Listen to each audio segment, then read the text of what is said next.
Hi, I'm Randy from campingandfishingcalifornia.com, and today we have another video for you. Today we're at the Robinson Creek, but we're in a little campground called Twin Lakes. Now, last year I believe we shot a little bit of footage from this area, but this year we're going to shoot quite a bit more. So let's get on with the video. Now this creek, as you can see upstream, is really beautiful. There's a lot of great little holes to fish up there. It goes up for about, I don't know, I'd say maybe 200 yards, 300 yards. And then there's a spillway, and there's just usually a lot of great fish in that spillway. But then if you turn around and look downstream, you can see some guys fishing down there. And that hole right there where they're fishing is a hole where they, the fishing game drop like once or twice a week. Well, now lately it's been just once a week if we're lucky. They drop some fish in that hole right down there. Hopefully some of them will come upstream a little bit and supply this area here with fish, and then a lot of them will go downstream. So what I'd like to do is just take you up to the spillway and show you the spillway real quick. Let's see, where's it at? There you go. You should be able to see the two gates right there with the trees in the backdrop. Those two gates, that is the spillway where the water is coming through and goes down into the Robinson Creek. But we're going to go down right below that. I'm going to show you a great little fishing hole. Now, here's the other side of that. The gates are right up on top. I don't know if you can see them or not. Right there. This is the other end of it, or the other side of it. Now, right down here in these shadows, oh my goodness, sometimes there can be some absolutely wonderful trout. I don't know if there are today. I caught a nice one in here about 4 days ago, and that's all I did, was I just wanted to make sure there was something in there, and then I went in and fished the rest of the stream and didn't get a thing. But that little dude right in there, right where this water comes out, is just dynamite normally for trout. Now, see that rock over there? In fact, let me get position over here. These rocks right here that you see where the water's going down, let's see, these rocks right here, those two biggies right there, if you will sit on the other side and just take and drop your line right down along those rocks where all that water comes down, it's just crazy. You can sit there and get your limit normally in about, maybe a half hour, 35 minutes. There's so many fish in here normally. Now what's going on is this year Fish and Game have cut us back 40%. They're only delivering it or dropping about 60% of what normally is the normal drop.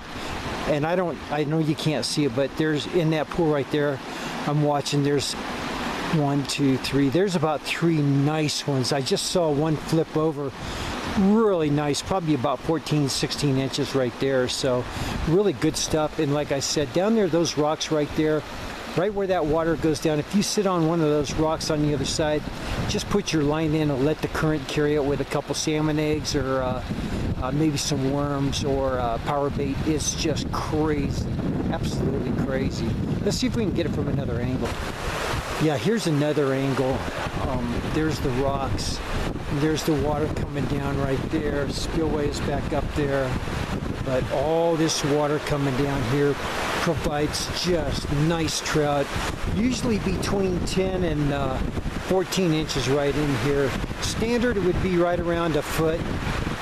12 to 13 inches would be standard. And like I said, sometimes you can get your limit just in 30-35 minutes. I've seen locals out here just grabbing their limit so quick while I was on this side trying to get mine over here. So let's find another little spot here. So there's another shot of the spillway up there, and you can see where the water's coming out and how it's coming all down through here. This is the beginning of a great adventure if you really like trout fishing, stream fishing. And then you see all this area here. This area here is just dynamite.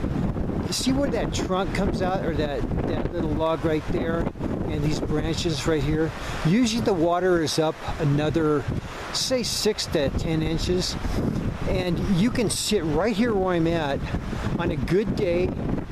If they are planting the normal amount, and fish are coming up and down and through the spillway and everything, you can sit right here, let a real light weight out with a salmon eggs or power bait, and you can just nail them right here.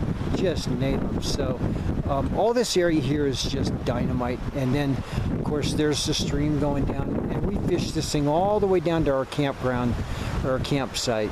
So that's the spillway in the upper stream right here. Now here's another little area I like on the Robbie. These trees right here that you see that are hanging over, these three, normally they provide some incredible fishing. What you do is you just take a real lightweight and your salmon eggs or whatever you're fishing with, and you go right above and let it get your line and your weight and everything, your bait, down underneath, and just let it take and go down this current. And I tell you, under these trees is just dynamite. We've had so much fun here between these three trees. And then, of course, going downstream, it opens up a little bit, and you'd be surprised out here in the middle, down in that area there, down in the middle, or down around that curve, you'd be surprised what's out in the middle of that real shallow water. You wouldn't believe it if I told you, but I have just had some good luck in the very, very shallow water. Now here's that shallow water. You can see there's the first tree there, the second one right there, and the third one that we were talking about that hangs over the water. And here's more of a shot of the shallows here, going down a little bit. You can see all that shallow water there. Oh my goodness, I've had so much fun right here in this area. I think I've literally stayed here for like 2 hours just fishing this one area. It's just been so rich. Well, coming down the road, you can see our campsite. We're in campsite 6. It's the last one on this road coming this way. It's really neat. There's the trash. It's pretty close. The water's right beyond the trash, but the problem with it is that our hoses don't quite reach it. So our 45-gallon bladder that we've reviewed and written about, it works just great. We've used it several times this year so far, and it's just working great. You'll see right here, you'll notice this little bugger. This is the Renogy that we've written about and reviewed and done a YouTube video on. We absolutely love this thing. It's our second or third year, I can't remember which, second year, and this thing is working like a top. Let's go around and see what kind of output we're getting on it. Here's the input or output, and I don't know if I don't know if this camera's gonna pick this up, but yeah, it's probably not gonna pick it up, but let's see what. Yeah, it's down to 1.9 amps an hour now. It is down in that float status where it's got the batteries charged up pretty good, and batteries are probably getting a little bit warm in there with the charging going on, so it drops down to a lesser charge, so it doesn't boil out the batteries and heat the water up too much, but yet it's just topping off the batteries. So we've been up here in this territory. Well, we started at Rock Creek. That was a few weeks back, so we've been up here for a week or two. So altogether we've been on the road for probably 3, almost 4 weeks, and that Renogy has kept us topped off every day. We still run the generator for coffee and curlers about 40 minutes, 45 minutes, and it just keeps us totally topped off. So you can see our camping is about the same as it has been. Our Renogy is right there. Same old extension cord. I still haven't upgraded to a larger gauge, but I plan on doing that very shortly. Still, you can see, if you can see through that plastic a little bit, you can tell it's the Costco 6-volt batteries. We're still using those Costco 6-volt batteries. Still doing a great job for us. Back of the pickup still looks primarily the same. There's the tub with all the stuff in it. Up front is the firewood, gas, and toolbox. The one thing that you'll see different is we picked up a smaller generator, and let me get back and get the right perspective here. You can see it takes up a lot smaller footprint, and that's what we were after. We wanted something that took up a smaller footprint and yet provided the power and the versatility that we needed. So we got a smarter tools, and I'll be doing a review on that a little bit later. But the one thing I want you to notice, if it dials in, it I don't know if it's gonna, yeah, there you go. You can see it's powered by Yamaha, the MZ80. So we're still going with the Yamaha engine. We're sold on the Yamaha. We just need something with a smaller footprint and a little bit lighter so we can get more stuff in the back of the truck. And here you can see that, yep, we are still using, let me see if I can get out of it. Yeah, scope out a little bit. We're still using the 45-gallon folding water tank. Let's see if that's a better shot there. Yeah, that's a better shot there. Still using that thing. One of the guys asked me on the website a few weeks before we came down here.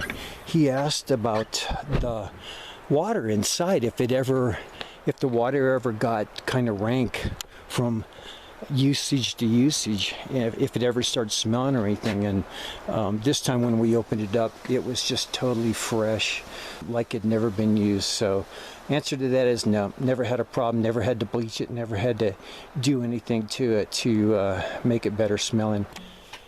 Okay, so here we are just walking into the trailer, and there's the dogs. You're familiar with Kaylee and you're familiar with little Sophie there.